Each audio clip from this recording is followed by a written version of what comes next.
Prepare yourself for 19 of the most tragic, toxic tech fails of all time, from straight up bad ideas to some of the most malignant, harmful products to have ever existed.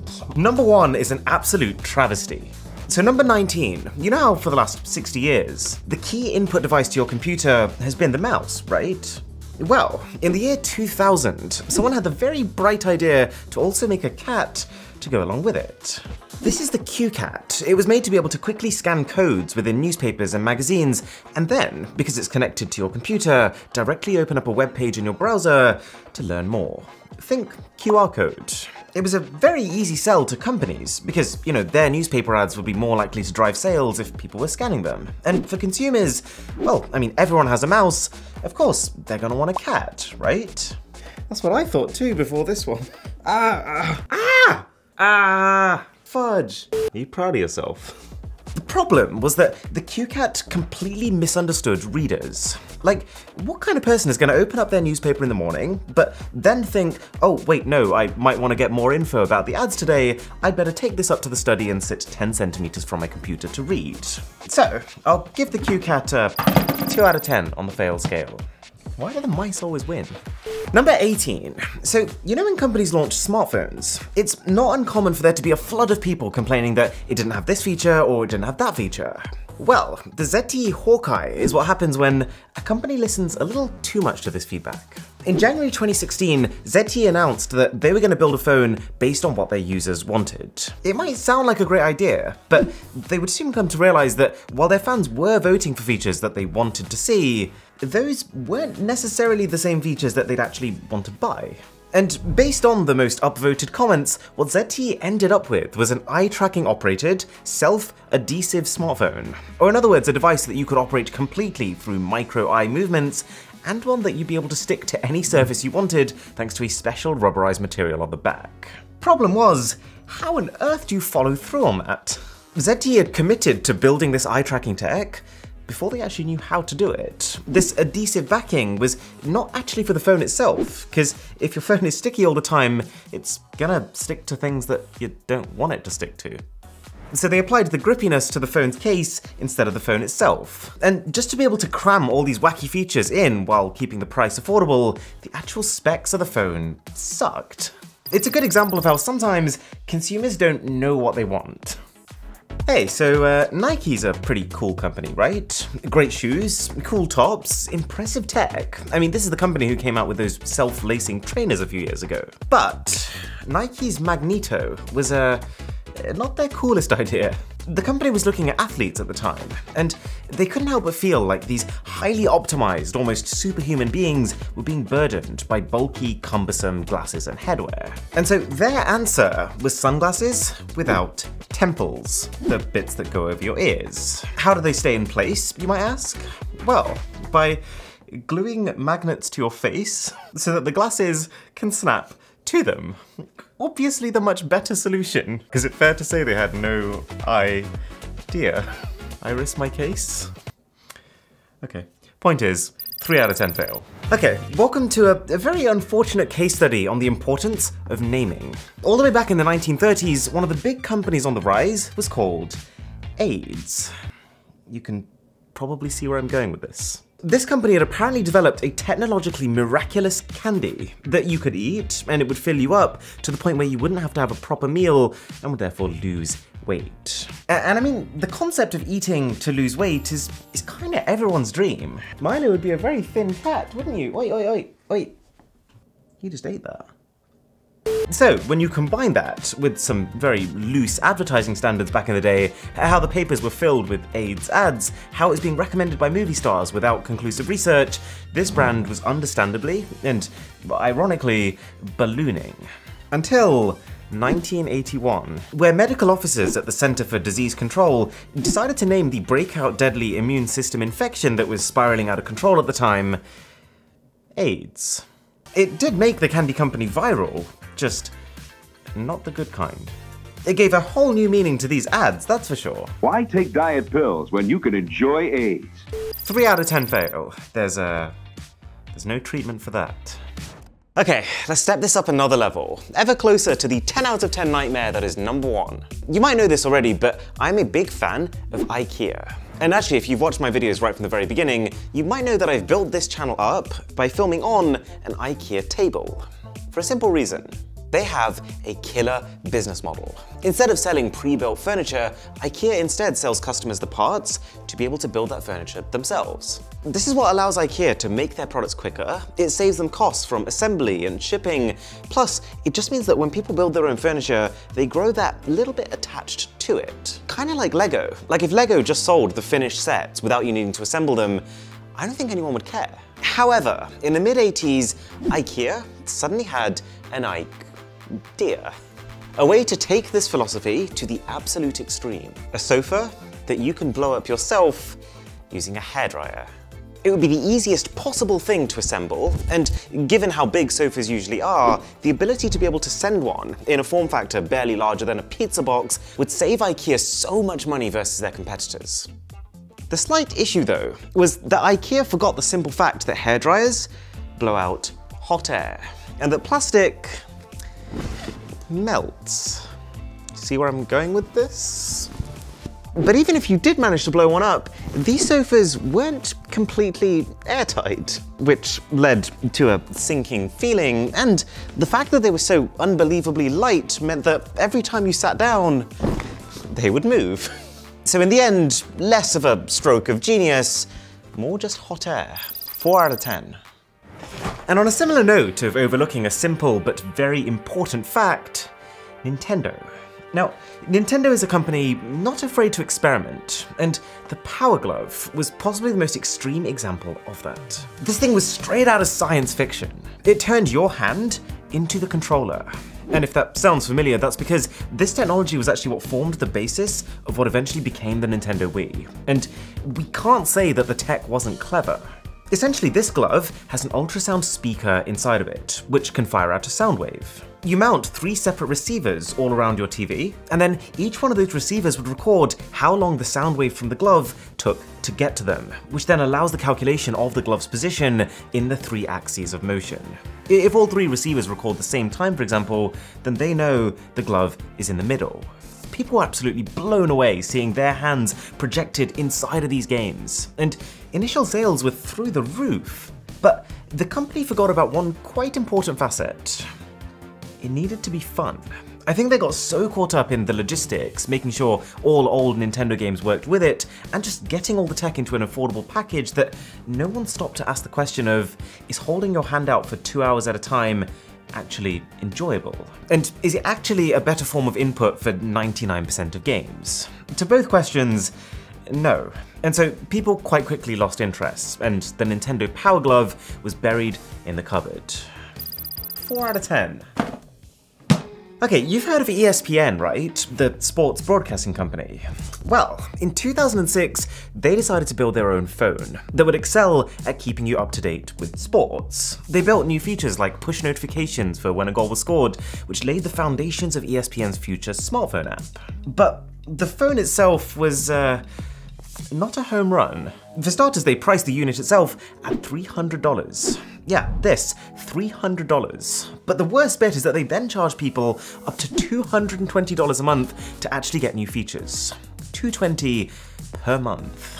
Who do they think the target consumer is here? Like, the Queen? Needless to say, very few people signed up. 5 out of 10 fail. And something I thought was quite funny is that the first time Steve Jobs heard about this phone, he said directly to the president of ESPN, "Your phone is the dumbest effing idea I've ever heard." Kinda sounds like a toxic relationship. You know what else we don't need a phone to do? Smoke. No, really, just a few years ago, the e-cigarette company known as Vaporcade actually came out with a legit smartphone that you could puff. It had dual batteries inside, and if you decided one time that you didn't want to use the vape, both could be put towards just using the phone. And there was even an app built into it that could tell you what flavor was loaded up and how much was left. They were actually pitching themselves as a way to get off smoking. Like the app would alert you when you'd had more puffs than you should. I can kinda see the intention, but surely anyone who would possibly consider buying this would already have a cigarette they liked, with far more flavor options, and probably also a decent working phone. The lesson is, when you try to make a product that's two things at once, most of the time, you're shooting yourself in the foot, because you're not going to be the best at either, and so you're limiting your reach to really people who are specifically searching for both. 5 out of 10. What were they smoking? Okay, just before we get to the truly toxic fails, here's a social media platform that nearly had it all. It was called Yik Yak, and it was a really intriguing concept. Basically, you're completely anonymous, no username, no profile picture, and anything you post is visible to anyone in a 5-mile radius of you. So, you might have seen this coming. This app spread like wildfire at universities. I used to be on it too. Students would use Yik Yak like a running commentary on local life, posting things like, "Am I the only one who's falling asleep in this lecture?" Or that awkward moment when you lock eyes with someone in the canteen toilets. The fact that it was local content only made it super engaging because almost everything you see was relevant to you. And this made the app contagious, prolific. At its peak, Yik Yak was even ranked above Facebook in downloads. However, the app's biggest strength, the anonymity, was also its downfall. Because when no one knows who you are, people become the most extreme versions of themselves. The app started evolving from light-hearted jokes to just try and get the most upvotes, slightly creepy. I actually remember one time I was sitting in a lecture, and I remember reading a post that said something like, "That boy in red is looking saucy today." I was wearing red. I can see where they were coming from. I'm kidding. But no, seriously, I remember spending the whole rest of that lecture just looking around the crowd, trying to figure out who posted this, if they were actually talking about me, if it was someone who actually liked me, or if it was just my friends trolling me. On an anonymous platform, you've got no idea. People started using Yik Yak for hate speech, racism, and bullying, and you can see how, as well as being a super engaging form of social media, it also has all the ingredients for a terrifying, venomous platform. So then, it started getting banned. And with its now hampered image, it was tough to recover. But now we're in the top 10. We're talking serious, even dangerously big fails. So, when you think of electric cars right now, there's a pretty good chance that you think of Tesla. But in some alternate timeline, we may well have instead been talking about Elio Motors. This company started in 2009 with a very similar goal to Tesla: reduce emissions from cars. But they had a really different way of going about it. They realized that the number of people driving 5-seater cars with just 1 or 2 people in them was going up. And so instead of pivoting all the way to electric, which 10 years ago was seen as a bit of a gimmick, they instead decided to make normal petrol cars, but with just 2 seats and 3 wheels. Now, that probably sounds like a pretty dumb idea, but it becomes a lot more enticing when you realize that it would be half the price to buy, and because it was so much lighter, could be twice as fuel efficient, saving you even more in the long run. The issue seems to be simply the fact that making cars is hard. The sheer amount of money that you need to kickstart the manufacturing process just makes cars arguably the single toughest market for newcomers to enter. But without clear communication with their customers, over the years, Elio Motors has started to turn from the underdog company everyone was rooting for, to one we're a little concerned with, to now suspicions of fraud. They've taken over 65,000 pre-orders and not delivered a single car. They've revised their delivery dates so many times we've lost count, and they've stopped replying to a lot of their customers. Given that people have been waiting for almost a decade for their deliveries now, safe to say, I don't think they're getting them. 6 out of 10 fail. Now, I don't think I've ever wanted a product more than I wanted the Scribble Pen. A pen which, using a color sensor on the back, can scan anything you see, with then a specialized barrel that can mix various different inks to allow you to draw in that exact color you scanned. Tell me that's not the coolest thing you've ever heard of. I mean, clearly people thought so. Literally, this 50-second clip racked up over 7 million views. And the product's Kickstarter campaign passed its funding goal in just, get this, 24 hours. But then, a Redditor noticed something. That in one frame of this trailer, the ink that you see written on the paper suddenly vanishes. Why would that be? The only explanation that makes sense to me is that the pen in the video was just a prop, and all these drawings that we've seen were actually done with an editing program afterwards. And as the years went on, it became more and more clear that this company had made a promise to people before knowing how to follow through on it. It's been 10 years since that initial reveal, and still no retail-ready product. Just a load of shady, no-face shown product unboxings of a product that looks nothing like the original. But of course, you've been able to pre-order it this entire time with your money being taken up front. This company is the definition of toxic marketing. 6 out of 10. And in a similar vein of failed crowdfunding projects, anyone here shave? If you do, you're doing it wrong. Or at least you are, according to the Laser Razor Company. In 2015, this group of people released a video saying, "Shaving as we know it is far from perfect." It talks about how normal shaving is a disaster because of how it causes redness and razor burn. So they built their own razor. It has a thin fiber stretched across it and a laser that travels down the length of that fiber in such a way that when this fiber comes into contact with the hair, the energy is transferred from that laser to the hair to burn it off. They sold it to us like it was a piece of science fiction, but they conveniently missed out the one important detail that their current best prototype could only burn off one hair at a time. I just can't. I don't even have words. Razor raised over $4 million in funding, but was then cancelled when enough backers started calling it a scam. 6 out of 10. While I don't think there were malicious intentions here, this was a tremendously bad product that nobody needed. And hey, if you like being told which tech products to definitely not buy, then a sub to the channel would be intoxicating.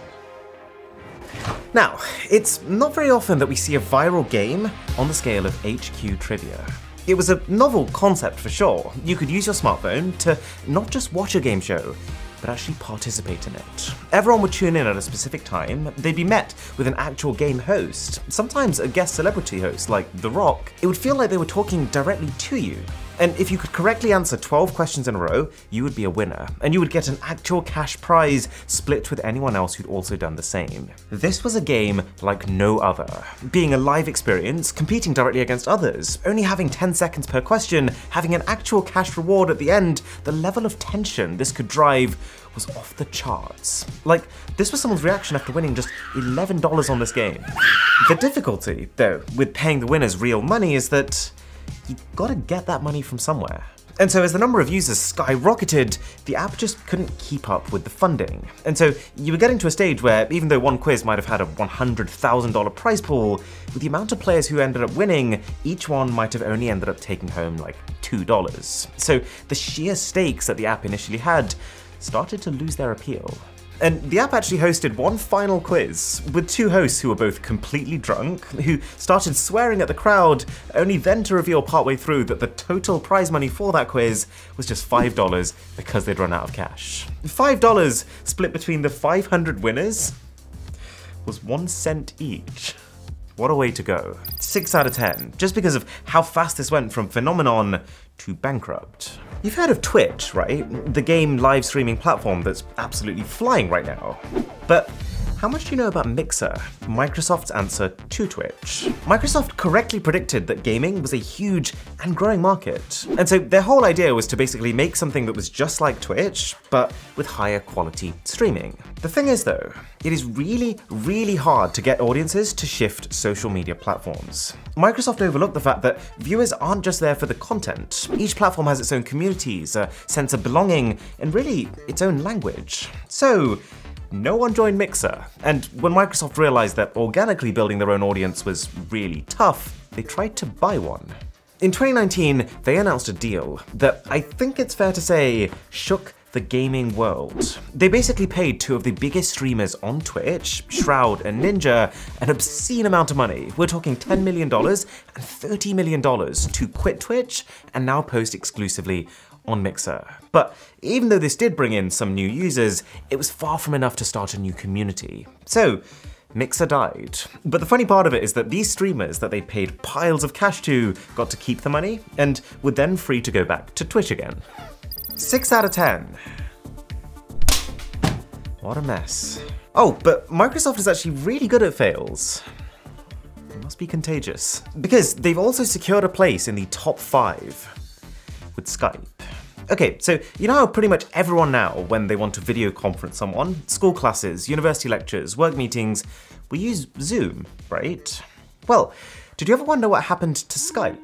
I remember the year 2011 when Skype was king. They were so far ahead that their name was all but synonymous with the term video call. It was literally a verb. But then they got bought by Microsoft, who, long story short, got very complacent. They knew Skype was ahead in the calling experience, but instead of reinvesting to keep it ahead, they instead spent all their efforts bedazzling the rest of the app, bloating it with updates and features that no one really wanted, and slowly but surely allowing the competitors to overtake them in what mattered: video quality. They missed the fact that people didn't want to use Skype as a social media platform.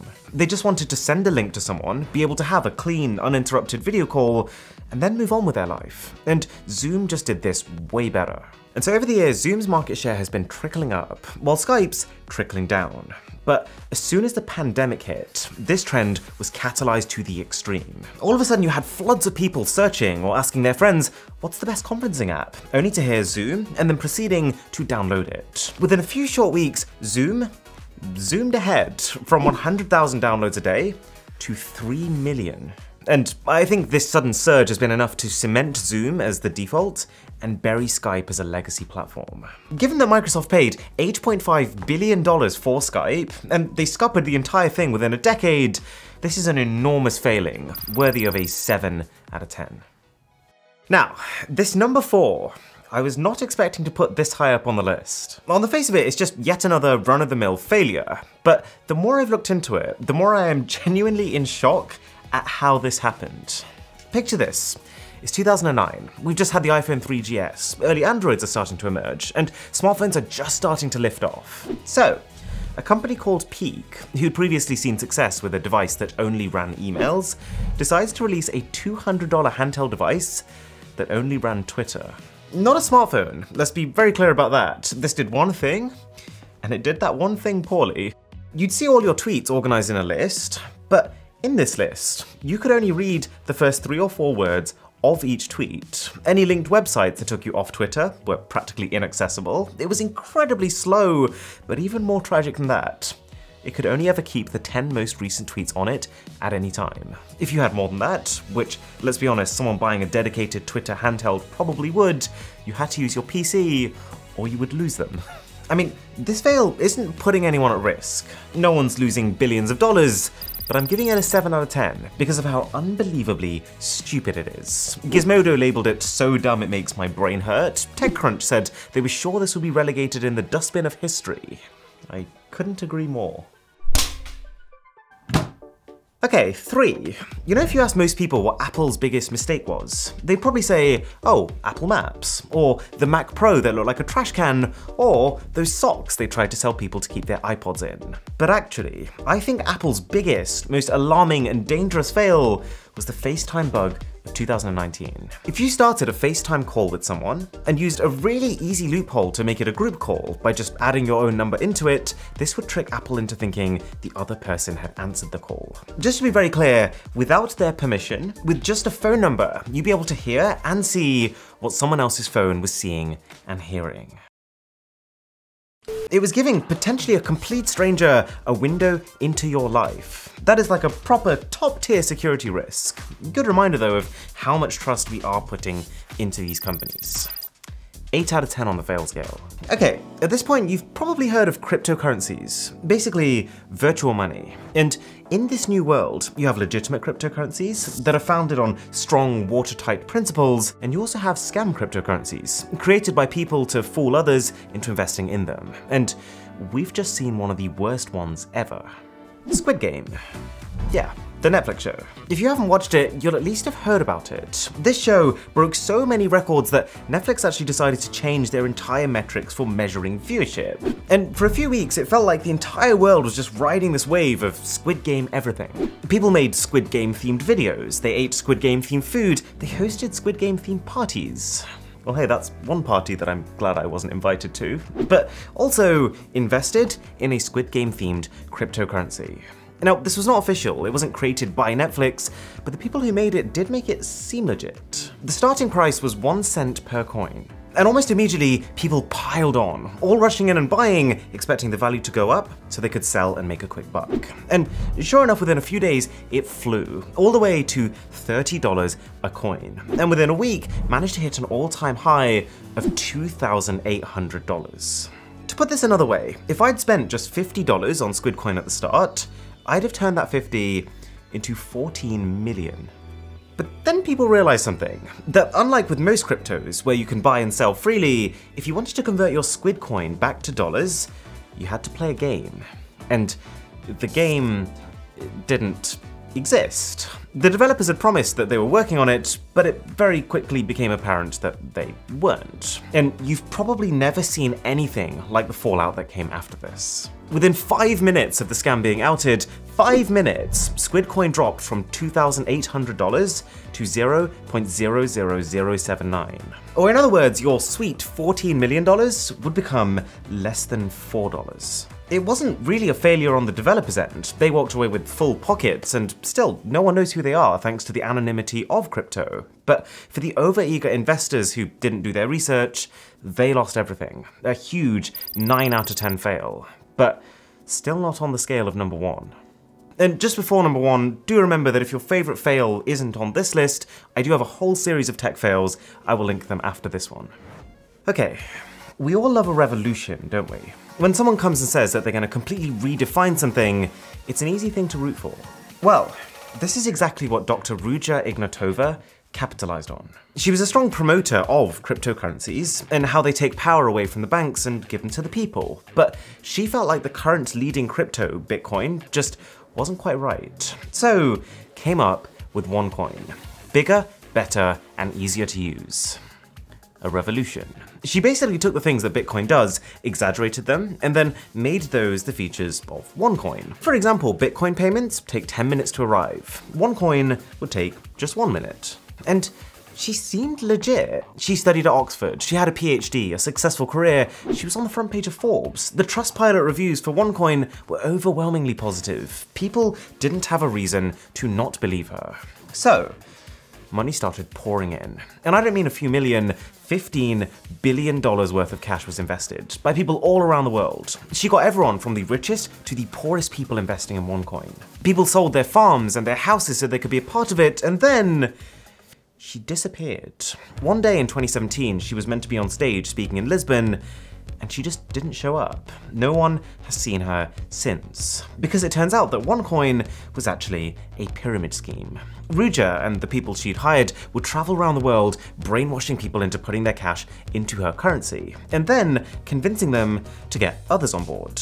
They created a system such that if an investor could get another investor on board, they would get a commission on that. And likewise, if that new investor could then get another investor on board, they'd get a commission too. So, OneCoin had an almost cult-like following. Everyone who was in it had a very strong incentive to make sure it succeeded. The slight complication being that OneCoin was not actually a proper cryptocurrency. Ruja said that the reason it was better than Bitcoin was because it was based on its own unique blockchain technology. Except what that actually meant was it wasn't blockchain at all. It's like me saying, oh, this iPhone costs $100 and that's because it's running on my own version of iOS, which isn't actually iOS. And as a result, you couldn't actually use OneCoin to buy anything. And this is presumably why Ruja disappeared. She knew that it would catch up to her eventually, and so she vanished before it did. What I think is really interesting about this case is that if you knew what you were looking for, the red flags were all there from the start. Her being on the front page of Forbes was actually fabricated to give her more credibility. The website was rife with grammatical errors, even in one instance spelling cryptocurrency with an I. All those Trustpilot reviews OneCoin had, they'd all been left in one single month. Fake reviews. People lost everything. This was a horrific fail on a scale that crypto had never seen before, and I hope we'll never see again. 10 out of 10.